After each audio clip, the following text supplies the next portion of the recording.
మరణంలోనూ ఆ దంపతులు బంధం వీడలేదు. భర్త చనిపోయిన గంటల వ్యవధిలోనే భార్య కూడా కన్నుమూసింది. కడప జిల్లా దువ్వూరులో ఈ విషాద ఘటన జరిగింది.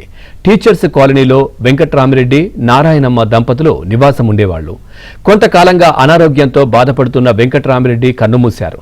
భర్త మరణంతో నారాయణమ్మ కుప్పకూలిపోయి మృతి చెందింది. దంపతులిద్దరూ ఒకేసారి మృతి చెందడంతో ఆ కుటుంబం విషాదంలో మునిగిపోయింది. ఈ విషాద ఘటన జరిగింది. టీచర్స్ కాలనీలో వెంకట్రామిరెడ్డి, నారాయణమ్మ దంపతులు నివాసం ఉండేవాళ్లు. కొంతకాలంగా అనారోగ్యంతో బాధపడుతున్న వెంకట్రామిరెడ్డి కన్నుమూశారు.